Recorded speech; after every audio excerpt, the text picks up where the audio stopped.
নমস্কার, আমি সুস্মিতা ঘোষ। আমার চ্যানেলে আপনাদের অনেক অনেক স্বাগতম। কেমন আছেন সবাই? আশা করি খুব ভালো আছেন। আমিও অনেক ভালো আছি। রাধে রাধে।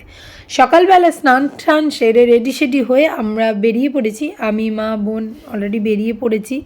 চলে যাচ্ছি নৈহাটির বড় মা দর্শন করতে। প্রায় ভোর 4টের সময় ঘুম থেকে উঠে আমার মা স্নান টান সেরে ঘরের ঠাকুরকে পুজো দিয়ে নিয়েছিল, কারণ কোথাও বেরোনোর আগে ঘরের ঠাকুরকে তো পুজো দিয়ে যেতে হয়। আর আমার মা বলে যে কোনো মন্দিরে পুজো দিতে যাওয়ার আগে ঘরের ঠাকুরকে আগে সেবা দিয়ে যেতে হয়। শরৎ পেরিয়ে হেমন্ত ঋতুর আগমন হয়ে গেছে, একটু একটু শীতের পূর্বাভাসও পাওয়া যাচ্ছে। তো অত্যন্ত সুন্দর ওয়েদার। ভোরবেলায় শীতের একটু আমেজও আছে, আর সূর্যি মামা তো উকি দিতেও শুরু করেছে। গাড়িতে যেতে যেতে তো আমরা বিভিন্ন ধরনের গল্প করছিলাম আর হাসি মজাও হচ্ছিল।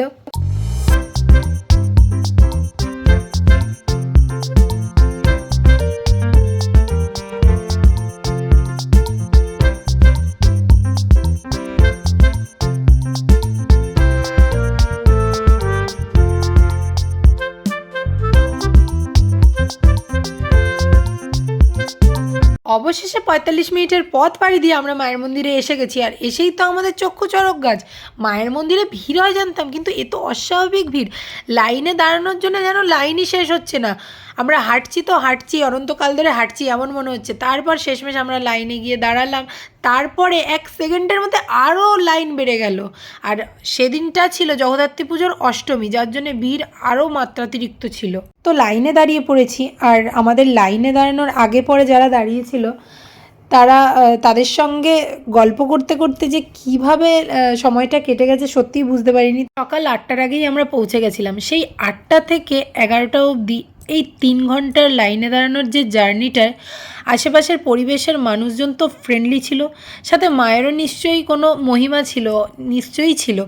না হলে এই যে 3 ঘন্টার জার্নি, সত্যি আমাদের শরীরে কোনো কষ্ট মনে হয়নি। প্রচণ্ড পরিমাণে ভিড় হয়েছিল, যার ফলে অনেকেই লাইনে দাঁড়াতে পারছিল না, কারণ রোদ তো প্রচণ্ড চড়াভাবে উঠেছিল।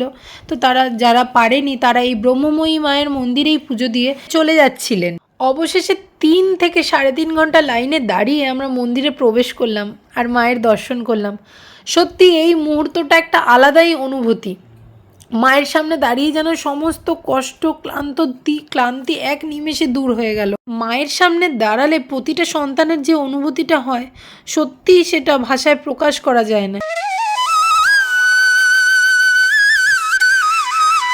মায়ের দিকে তাকালে শুধু একদৃষ্টে তাকিয়েই থাকতে ইচ্ছা করে।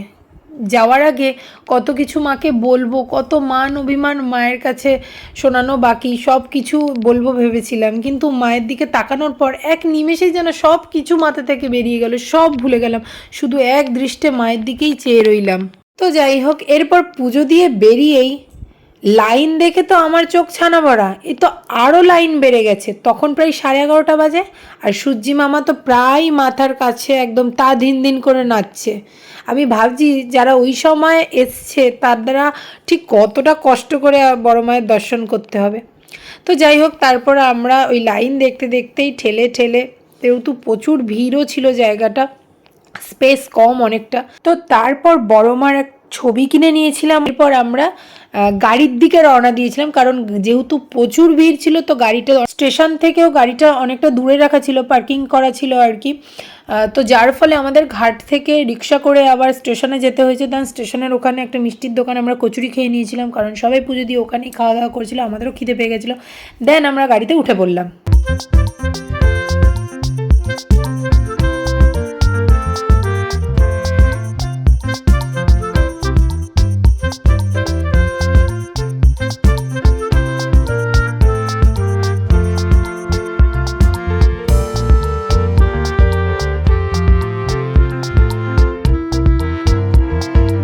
অনেকটা রাস্তা আসার পর এরপর আমার মা আর বোনের চা পিপাসা পেয়ে গেছিলো। ওদের তো চা না খেলেই নয়, ওরা প্রচণ্ড পরিমাণে চা প্রেমী লোকজন। তো এরপর একটা দোকান দেখে আমরা চা খেয়ে নিয়েছিলাম। তো ওখানে একটু ফটোও শ্যুট করে নিয়েছিলাম, কারণ জায়গাটা অনেক বেশি সুন্দর ছিল। এরপর চাটা খেয়ে আমরা বাড়ির উদ্দেশ্যে রওনা দিলাম। আর বড় মার পুজো তো খুব শান্তি করে মন ভরে মাকে দেখে পুজো দিলাম, মনটা সত্যি জুড়িয়ে গেল। বড় মা সকলকে ভালো রাখুক, সুস্থ রাখুক, এটাই কামনা করব। আর ভিডিওটা এখানেই শেষ করছি। আর ভিডিও ভালো লাগলে অবশ্যই লাইক, কমেন্ট আর সাবস্ক্রাইব করতে ভুলবেন না। আর পাশে থাকা বেল আইকনটা টং করে বাজিয়ে দিন। নতুন ভিডিও নিয়ে আসবো খুব তাড়াতাড়ি, তো সঙ্গে থাকুন।